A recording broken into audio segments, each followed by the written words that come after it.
Hey friends, welcome back to a brand new video. It has been a hot minute since I have sat in front of the camera.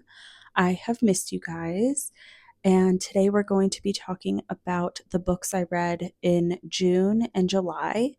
I am recording this in the early days of August. I have been reading. Life has just been a little bit crazy. I lost someone near and dear to me in my family. So there was a death in the family, and I've had some health things going on. So being in front of the camera hasn't really been a priority, nor have I really wanted to. However, I do miss doing these reading wrap ups with you. I don't know if I'm going to do them every month. I might do them every couple months. It just depends. They don't get the best views, but I enjoy making them and they're content that I enjoy watching. So, anyway, with that being said, let's go ahead and dive in. I'm going to be looking to the side. My laptop is here. I use Storygraph, and that's where I've been tracking all my books. So, the first book I finished in June was Everyone is Lying to You by Jo Piazza. This book was really good. I'll put it here on the screen. I listened to the audiobook and I gave it 4.5 stars. I said, what a wild ride. These people are sick. I couldn't put this down. I had to find out what happened. It's a bit graphic at some points, and I wasn't too crazy about that. It was graphic at the end of the book, but it was wild. Let me read you a little bit of what it's about. So it says, Lizzie and Bex were best friends in college. After graduation, Bex vanished, leaving Lizzie confused and devastated. 15 years later, Bex is now Rebecca Summers, a traditional Instagram influencer with millions of followers who salivate over her perfect life on her ranch with her 5 children and handsome husband, Gray. Lizzie is a struggling magazine writer, watching reels while her young children demand her attention. One night, out of the blue, Bex calls Lizzie with a career-making proposition, an exclusive interview with her about her multi-million-dollar business venture, and an invitation to Mom Bomb, the high-profile influencing conference. Piazza's master storytelling and razor-sharp insight with the world of social media brings us a pulpy, juicy, and cleverly plotted read that will have you guessing all the way through and leave you gasping for more. Yeah, gasping for more. So this book was really good. I really enjoyed it. Listening to it on audio was great. I really enjoyed it and I highly recommend. The next book I read, I have a physical copy of The Woods and Wisp by I can never say this name, Paula Merrill. And this was so cute. So this is an independent artist. She has her YouTube channel, The Cottage Fairy. That's probably not right. Please hold. Let's see. Oh, it's not there. Hold on. Oh, no, I was right. Her YouTube channel, The Cottage Fairy. And she also has a Patreon, I think. So I purchased this because I wanted to support her. It is literally so cute. I gave it 5 stars. My review was such a cozy read with wonderful messaging about life's lessons. Absolutely adored this story. I was kind of thinking there might be a second one, but I don't think so with how it ended. But it's so cute. I can't wait to read it again. I will read you the back. It says, Wisp, a small white rabbit with a shy disposition, has lived in the northern wood her entire life. She's quite content with working at her local apothecary and spending her days strolling down mossy forest paths. Her life would be just about perfect if it weren't for the curse that has befallen her friend. Zephyr, an old grumpy squirrel, has become increasingly reclusive and bitter as a result of a mysterious illness. When Zephyr suddenly disappears, Wisp fears that her friend has gone to seek a cure in the wild, a sinister place from which most creatures never return. Soon after, a peculiar visitor arrives at the apothecary, warning Wisp that her friend is in desperate need of help. In order to save her, she must go on a quest to recover the missing pieces of Zephyr's soul. Facing her fear of the unknown, Wisp sets off on a journey to discover the truth behind the curse and find what has been lost. The Woods and Wisp is a tale about facing the hidden layers of ourselves and the importance of holding hope within our hearts, even when we feel our inner light has grown dim. So it's so cute. I absolutely love it. I've been on a woodland creatures kick lately. So this was perfect. Yeah, I finished this in June and it's not even very long. I think it's like 200 something pages.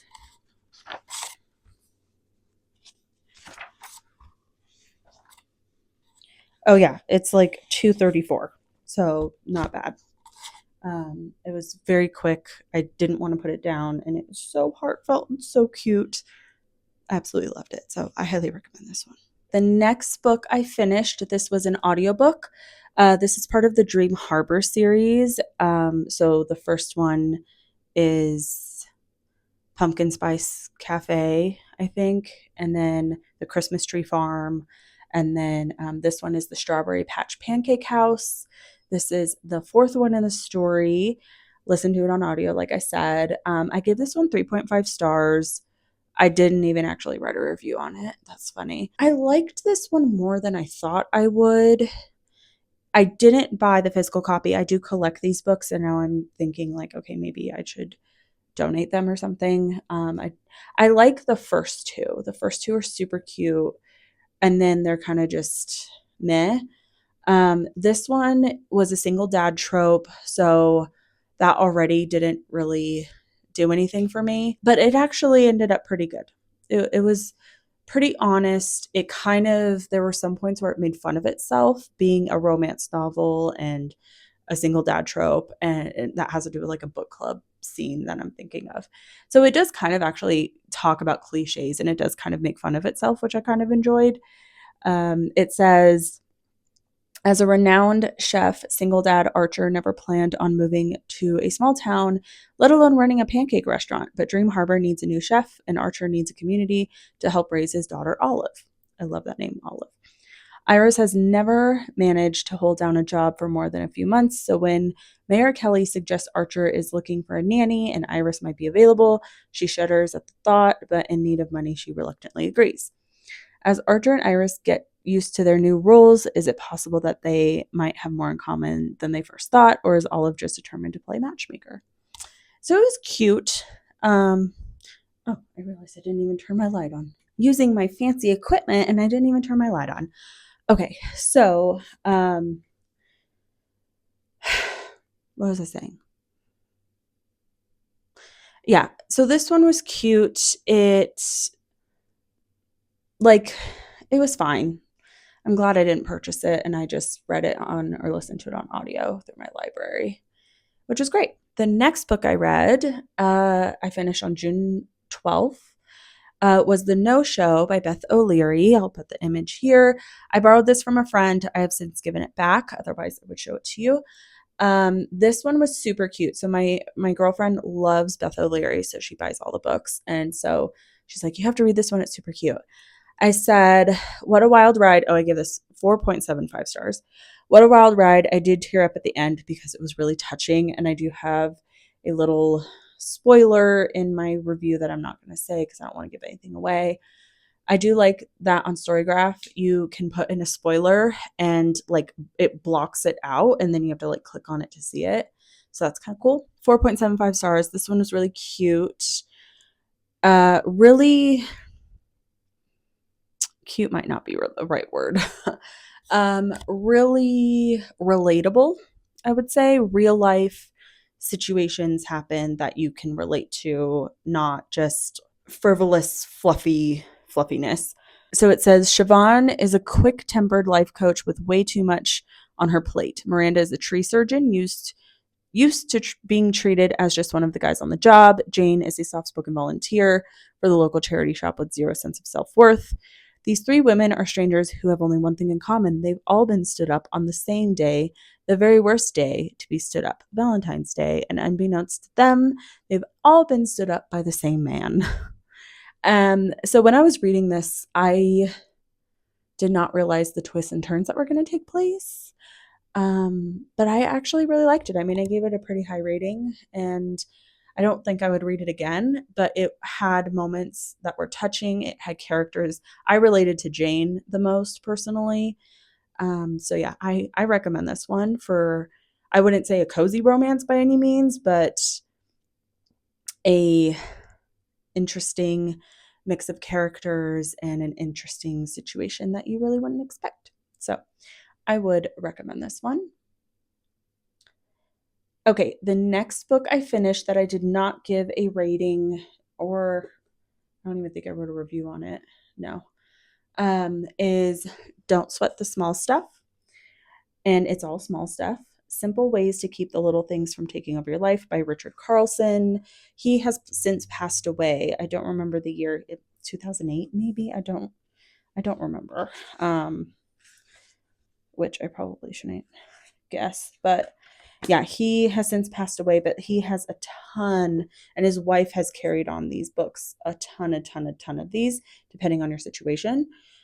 So what I did is, this took me forever to read. Let's see when I started reading it. Oh, I don't even have a start date. That's fun. I started reading this, I think, back in April, maybe March, and I would read one little tidbit every day, or about every other day. And I was determined to finally finish it. So I did. I finished it in June, and it was good. I mean, it's kind of like common sense stuff, but it's almost like it's a nice reminder if you need it, kind of a thing. I will be donating this book because I probably won't read it again, but it's very insightful, very helpful. So I'll read the first passage to you that says, "Don't sweat the small stuff." Often we allow ourselves to get all worked up about things that, upon closer examination, aren't really that big of a deal. We focus on little problems and concerns and blow them way out of proportion. A stranger, for example, might cut in front of us in traffic. Rather than let it go go on with our day, we convince ourselves that we are justified in our anger. We play out an imaginary confrontation in our mind. Many of us might even tell someone else about the incident later on rather than simply let it go. Why not instead simply allow the driver to have his accident somewhere else? Try to have compassion for the person and remember how painful it is to be in such an enormous hurry. This way, we can maintain our own sense of well-being and avoid taking on other people's problems personally. There are many similar small stuff examples that occur every day in our lives. Whether we had to wait in line, listen to unfair criticism, or do the lion's share of the work. It pays enormous dividends if we learn not to worry about little things. So many people spend so much so many people spend so much of their life energy sweating the small stuff that they completely lose touch with the magic and beauty of life. When you commit to working towards this goal, you will find that you will have far more energy to be kinder and gentler. So it's very nice little daily reminders that just have fun with life and don't sweat the small stuff. So I finished that one. So I finished that in July. So we're moved into July now. How many books did I read in June? 1, 2, 3, 4.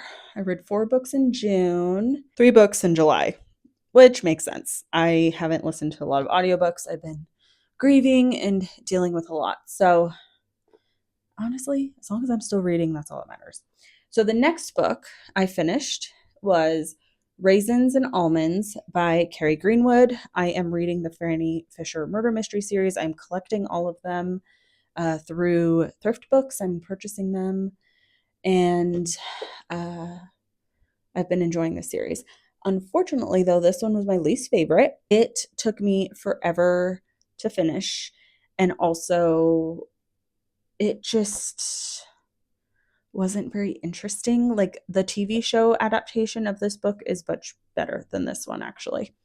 So I said, sadly, this was my least favorite in the series by far. It was a struggle to get through. There was so much information, which I understand is needed for some context, but it felt confusing and overwhelming.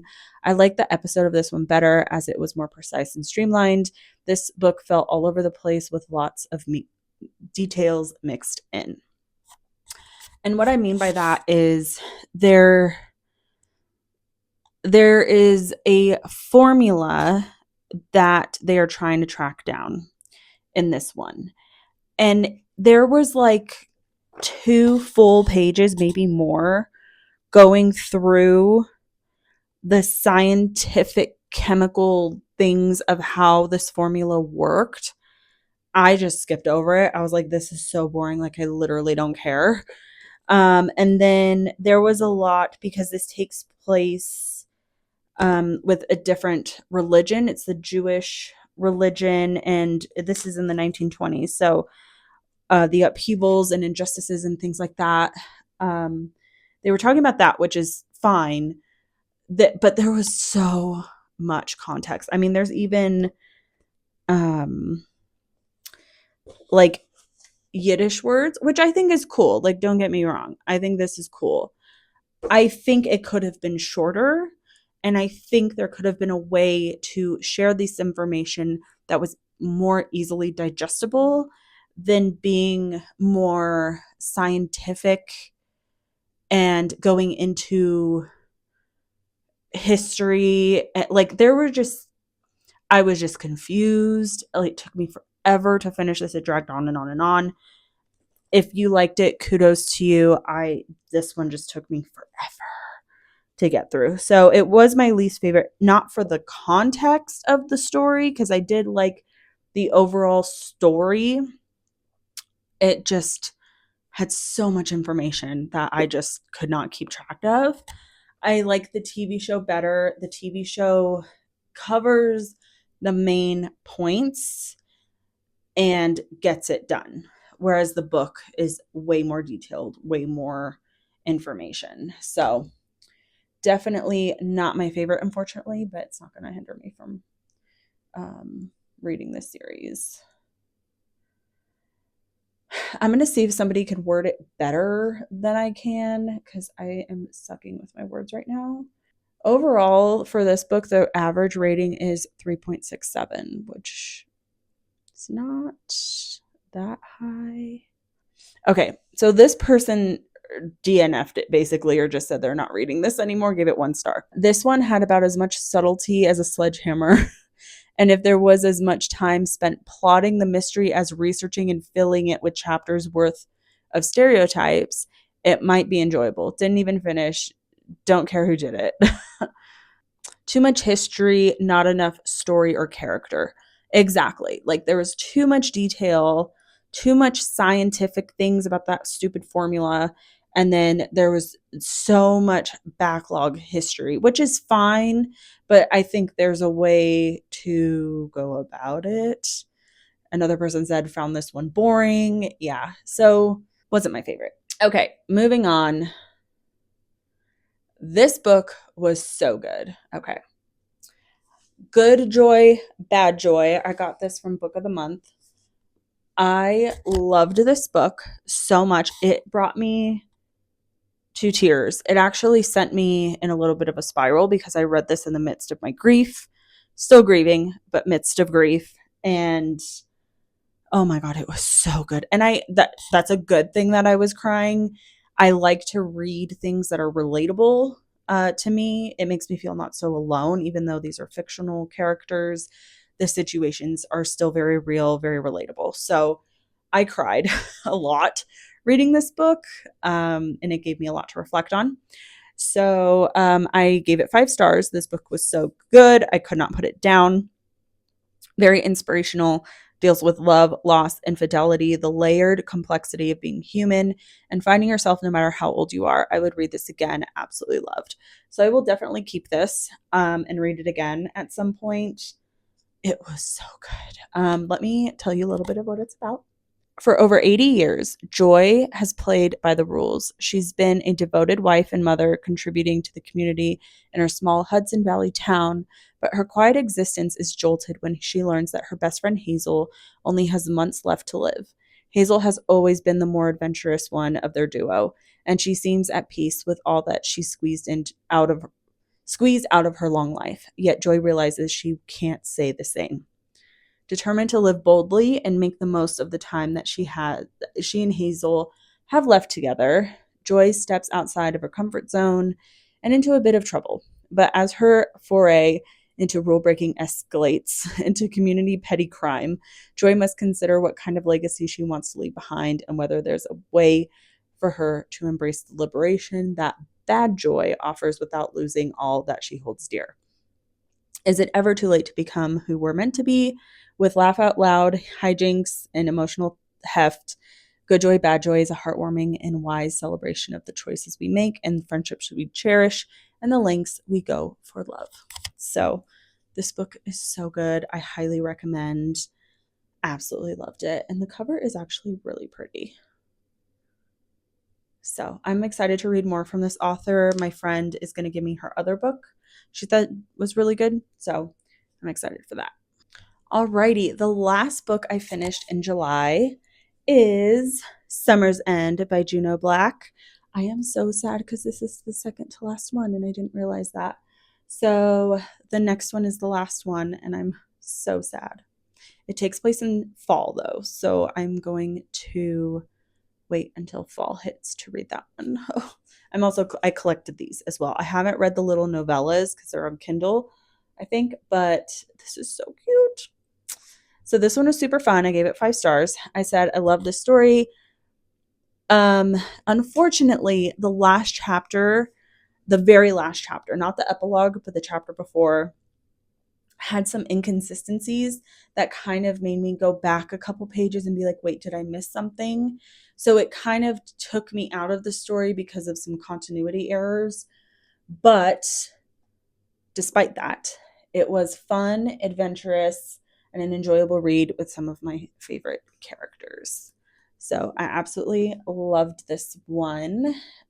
Basically, Vera Vixen agrees to chaperone some students who go to Summer's End, and they basically see it's kind of like a Stonehenge in Critter World, and they are going to basically learn about it for like a week until a murder happens, and it's pretty gruesome. It's pretty not great. So Vera, Lenore, and Lenore's Raven sister, we didn't know she had a sister till this book, are determined to solve the crime because I don't know how to say her name. Lygia? I don't think that's right. She is a suspect, and so they're determined to make sure she doesn't get arrested and find the real killer. So it was very fun. I enjoyed it very much. I go through so fast. They're only like, this is 265 pages. So cute. Like, so quick. I couldn't put it down. I absolutely loved it. Okay, and so I'm currently reading, again, it's August now. I'm currently reading, I'll put it on the screen. I have the physical book in my bedroom, but I'm reading Meet the Newmans by Jennifer Niven, and I am enjoying it very much. I'm over halfway through. It is so good. I bought this book when I went to New Zealand and I absolutely loved the cover. It takes place in the 60s, is about this family, kind of like a Leave It to Beaver family who has been on television for almost a decade, or basically a decade at this point. And something sudden happens and the family is kind of left to pick up the pieces and figure out the next steps in order to save the show. I don't think that's really giving anything away, but yeah. So I'm enjoying it very much. It's very good. It's a lot of women, like feminism, and I'm here for that, especially in the time of the 60s, like transitioning from 1950s standards into the 1960s and beatnik movement and all that fun stuff. So I'm very, very much enjoying myself with it. I'm excited to see how it ends. And I've already picked out like my TBR for fall. So I have that lined up on my bookshelf so I can just easily pick a book because they all take place around fall time. There are a couple books left that are more summer themed that I want to read. So Meet the Newmans, this was one of them that I wanted to read while it's still summer. And then I have a I think like 2 other books I want to try to get through in August. So when September rolls around, I can dive fully into fall. So that is all I have for you today. I hope you enjoyed this video. It's good to see you all. I don't know what my videos are going to look like moving forward. I just not really in the mood. I still want to post my bullet journal spreads. I'm actually planning out a lot of months in advance, and I'm very excited. It's giving me something to do. It's very creative, and I'm having a lot of fun. So I've been working on those and honestly just hanging out and having a lovely time. So if you have any video recommendations you want to see from me, just leave them in the comments and I would love to chat with you. And let me know what you're reading to wrap up summer, or if you've been doing summer ween and you're enjoying the fall flavor already. Let me know what you're reading in the comments, and I will see you in the next one.